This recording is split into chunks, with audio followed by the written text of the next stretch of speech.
boogeyman? Well, John wasn't exactly the boogeyman.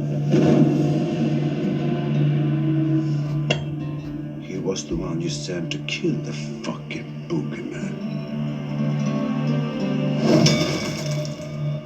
Oh. John is a man of focus, commitment, sheer will. Something you know very little about. I once saw him kill 3 men in a bar with a pencil. Fucking pencil.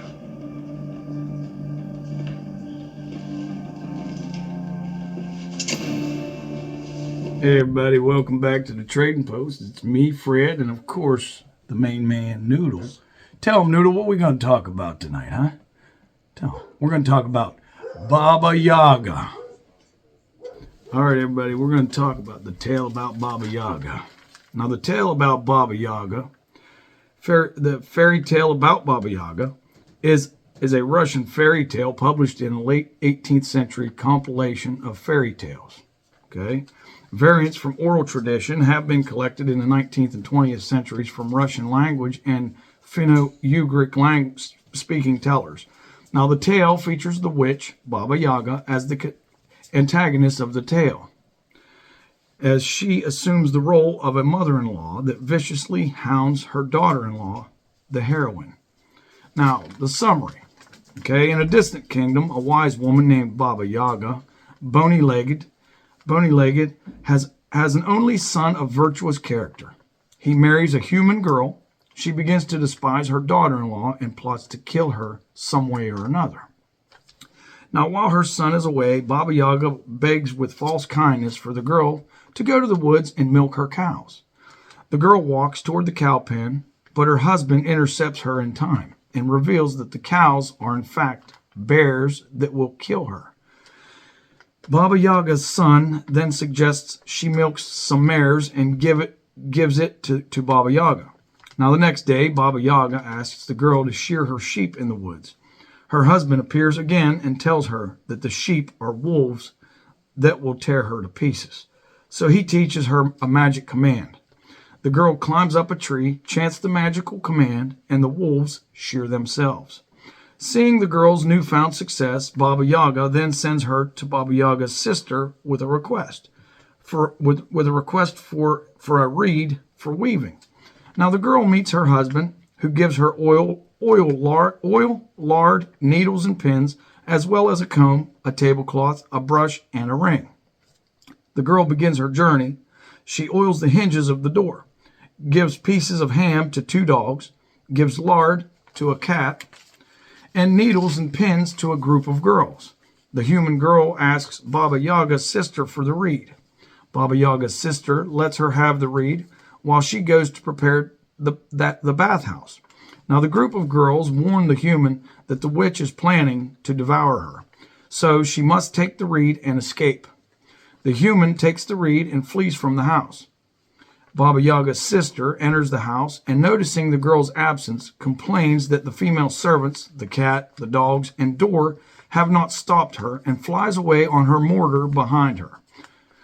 Realizing that she is being pursued by the witch, the human girl throws behind herself the comb, the tablecloth, the brush, and the ring to create magic obstacles to hinder the pursuit. The comb becomes a dense forest, the tablecloth a river, the brush a steep mountain, and the ring a brick wall. Baba Yaga's sister manages to traverse the first 3 obstacles, but is finally deterred by the last barrier and leaves the girl be. The human girl returns home and delivers the reed to Baba Yaga, who warms up to her daughter-in-law. Isn't that nice? Now, this is another version, okay, another thing. The House with Chicken Legs. That's a book that's been written, okay? If you want, you can research it, check it out. Now, The House with Chicken Legs, in a 2018 middle grade fantasy novel by Sophie Anderson, okay, illustrated by Eliza Paganelli, inspired by traditional Baba Yaga tales, the novel follows a young girl, Marinka, who lives with her grandmother in a magical sentient house traveling the world while her grandmother helps support and guide newly deceased people to the afterlife. Now, the plot of this is the house with chicken legs follows Marinka, who has grown up with her grandmother. Baba in a magical sentient house that roams the world, settling in new remote places. Every night, Baba cares for the spirits of people who have recently died, offering the spirits food and comfort before guiding them into the afterlife with a blessing. Such is the life of a Yaga. Marinka dreads her fate of one day becoming a Yaga. For now, though, her job is to build a protective wall of bones around their house when it settles, ensuring that the living cannot enter. However, Marinka longs for companionship and wishes for a life without walls so she can make a friend. When a recently deceased girl arrives at their house, Marinka delays her passage to the afterlife, nearly jeopardizing it. In the end, her grandmother has to accompany the girl to ensure her safe journey, and to Marinka's shock, Baba Yaga doesn't return. Isn't that crazy? Huh? Never heard that. I mean, I know that I'm sure there's a lot of other versions here, and we've only been a few minutes into this. So if I don't have enough on here, we'll go and maybe we'll try and dive a little deeper, get the other versions if we can. Now, Baba Yaga. Baba Yaga is a female character or one of a trio of sisters of the same name from Slavic folklore who has two contrasting roles. In some narratives, she is described as a repulsive, ferocious-looking old woman who fries and eats children, while in others, she's depicted as a nice old woman who helps the hero. She is often associated with forest wildlife. Her distinctive traits are flying around in a wooden mortar, wielding a pestle, and dwelling deep in the forest in a hut with chicken legs. Now, the etymology. Variations of the name Baba Yaga are found in many Slavic languages. In Serbo-Croatian, Macedonian, Romanian, and Bulgarian, Baba means grandmother or old woman. In contemporary Polish and Russian, Baba is also a pejorative synonym for woman in particular, one who is old, dirty, or foolish. Andreas Johns speculates that Baba serves two linguistic purposes in the name. Firstly, it adds a familiar component to the lesser-known word Yaga, and secondly, it clarifies that the character is female. The etymology of Yaga is less clear, and there is no consensus among scholars about its meaning. Now, in the 19th century, Alexander Afanasyev proposed the derivation of Proto-Slavic Oz and Sanskrit ahi, or serpent. This etymology has been explored by 20th century scholars. Related terms include the Serbian and Croatian jeza, which is horror, shudder, or chill. Slovene jeza, which is anger, or Old Czech jezi, which is witch, legendary evil female being. Modern Czech jezinka, which is wicked wood nymph or dryad. And Polish jedza, which is witch, evil woman, or fury. The term appears in Old Church Slavonic as jeza or jedza, which means disease. In other Indo-European languages, the element Yaga has been linked to Lithuanian enkti, to abuse continuously, to belittle, to exploit. Now Old English, Inca, is doubt, worry, pain, and Old Norse is eki, which is pain or worry. Now, attestations. Now, Vladimir Prop wrote that depictions of Baba Yaga taken from various fairy tales do not create a coherent image. The first clear reference to Baba Yaga, or Laga Baba, occurs in 1755 in Mikhail V. Lomonosov's Russian Grammar. In Lomonosov's grammar book, Baba Yaga is mentioned twice among other figures, largely from Slavic tradition. The second of the two mentions occurs within a list of Slavic gods and being next to their presumed equivalents in Roman mythology. The Slavic god Perun, for example, appears equated with the Roman god Jupiter. Now, Baba Yaga, however, appears in a third section without an equivalence, highlighting her perceived uniqueness even in this first known attestation. In the narratives in which Baba Yaga appears, she displays a number of distinctive attributes: a, a turning, chicken-legged house, and a mortar, pestle, and or mop or broom. Baba Yaga may ride on the broom, or most recognizably inside a mortar, using the broom to sweep away her tracks. Russian ethnographer Andrei Toporkov explains Baba Yaga's selection of tools by numerous pagan rituals involving women. He suggests that the pestle was first to be used by Baba Yaga because it may be used as a weapon. As such, it was used in a number of rituals. And the mortar was added later by an association. Baba Yaga often bears the epithet Baba Yaga. Now, Kostyanaya Noga, or bony leg, or Baba Yaga, Nimi, Zabumi, with iron teeth, is what that means. And when inside her dwelling, she may be found stretched out over her stove, reaching from one corner of the hut to the other. Baba Yaga may sense and mention the Ruski Dukh, or Russian scent, of those that visit her. Her nose may stick into the ceiling. Particular emphasis may be placed by some narrators on the repulsiveness of her nose, breasts, buttocks, or vulva. Sometimes Baba Yaga is said to live in the faraway or thrice ninth Sardom, beyond the thrice nine kingdoms. In the 30th realm, beyond the fiery river, lives the Baba Yaga. In some tales, a trio of Baba Yagas appear as sisters, all sharing the same name. For example, in a version of the Maiden Tsar collected in the 19th century by Alexander Afanasiev, Ivan, a handsome merchant's son, makes his way to the home of one of three Baba Yagas. He journeyed onwards, straight ahead, and finally came to a little hut. It stood in the open field, turning on chicken's legs. He entered and found Baba Yaga, the bony-legged. Fie, she said. The Russian smell was never heard of, nor caught sight of her, but it has come all by itself. Are you of your own free will or by compulsion, my good youth? Largely of my own free will, and twice as much compulsion. Do you know, Baba Yaga, where lies the thrice legless knight and blind knight? English titles from Magnus's translation. Now, Andreas Johns describes Baba Yaga as one of the most memorable and distinctive figures in Eastern Europe folklore, and observes that she is enigmatic and often exhibits striking ambiguity.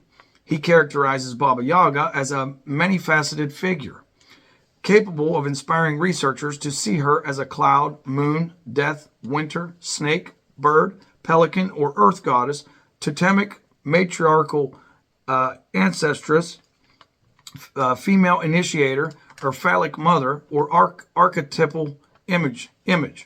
Now, depiction of Lubki. Baba Yaga appears on a variety of Lubki, which is singular Lubuk, word block prints popular in the late 17th century and early 18th century Russia. Now, in some instances, Baba Yaga appears astride a pig going to battle against a reptilian entity referred to as crocodile. Now, Dmitry Ravinsky interpreted this scene as a political parody. Peter the Great persecuted old believers, who in turn referred to him as a crocodile. Now, Ravinsky notices that some Lubki feature a ship below the crocodile, interpreted as a hint to the rule of Peter the Great, while Baba Yaga, dressed in Finnish dress, Chikonka dress, is a hint to Peter the Great's wife, Catherine I, sometimes derisively referred to as the Chikonka or Finnish women. A Lubbock that features Baba Yaga dancing with a bagpipe playing bald man has been identified as a merrier depiction of the home life of Peter and Catherine.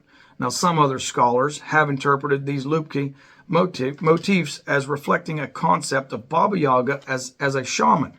The crocodile would, in this case, represent a monster who fights witches, and the print would be something of a North Macedonia or Serbia. Now, Sumska Magja, or Forest Mother, and the Babis, and the Slovenian Jaga Baba, or Jezababa, Pita, or Petra Baba, and Kvatrana Baba, or Kvatranika. In Romanian folklore, similarities have been identified in several figures, including Muma Paduri, or Forest Mother, or Baba Cloanta, referring to the nose as a bird's beak. In neighboring Germanic Europe, similarities have been observed between the Alpine Perkta and Holda, or Hole, in the folklore of central and northern Germany, and the Swiss Chlongiri. Some scholars have proposed that the concept of Baba Yaga was influenced by East Slavic contact with Finno-Ugric and Siberian peoples. Now, the hut on chicken legs deep in the forest plainly resembles huts raised on one or several stilts using stump with roots for the stilts in popular use by Finno-Ugric peoples, and also found in forests rather than villages. Now, the stumps with roots may be uprooted and laid in a new place, as in the example exhibited in Skansen, or in ground where it was felled. Like Baba Yaga's hut, these are normally cramped for a person, though unlike Baba Yaga's house, they do not actively walk and also do not contain a stove, being intended as storehouses and not for living. The Karelian figure Syojatar has some aspects of Baba Yaga, but only the negative ones, while in other Karelian tales, helpful roles akin to those from Baba Yaga may be performed by a character called Akka, which means old woman. Now, in popular culture, we're going to talk about that. Now, Masorgsi's 1874 Sweet Pictures at an exhibition has a movement titled The Hut on Hen's Legs, Baba Yaga. The rock out adaptation of this piece, recorded by English progressive rock band Eastern Lake and Palmer, includes a two-part track, The Hut of Baba Yaga, interpreted by The Curse of Baba Yaga, movements 8 to 10. Now, animated segments telling the story of Baba Yaga were used in the 2014 documentary The Vanquishing of the Witch Baba Yaga, directed by American filmmaker Jessica Orrick. And now Jenna Rose, Nethercott's first novel, Thistlefoot, reimagines Baba Yaga as a Jewish woman living in Eastern European shtetl in 1919 during a time of civil war and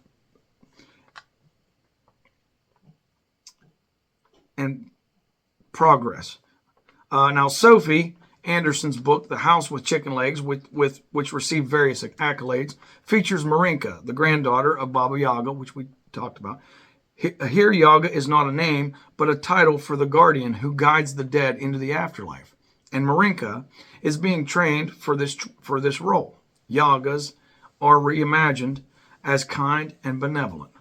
Now, Baba Roga, which is the Serbo-Croatian term for Baba Yaga, served as an inspiration to Australian filmmaker Jennifer Kent for the creation of the Babadook, a creature from her 2014 film of the same name. Now, there is a large number of Russian fairy tale and fantasy films where Baba Yaga features as a prominent secondary character, either a villain or a helper. In a number of them, Baba Yaga is among the main characters. Now, in 1979, Baba Yaga and other villains plot against the Misha, the Russian bear mascot of the 1980 Summer Olympics in Moscow. Now, 2006, a Russian full-feature animated film, Baba Yoshka, and the others received several awards. Baba Yoshka is a diminutive for Baba Yaga, and the animated film is about a little foundling girl brought up by Baba Yaga and other fairy tale creatures. Now, the Scooby-Doo franchise has featured Baba Yaga in the episodes The House of the Nightmare Witch, Mystery Incorporated, and Halloween Be Cool Scooby-Doo. Now, Baba Yaga is the main antagonist in the Baba Yaga Temple of the Witch DLC for the 2015 video game Rise of the Tomb Raider. I didn't know that.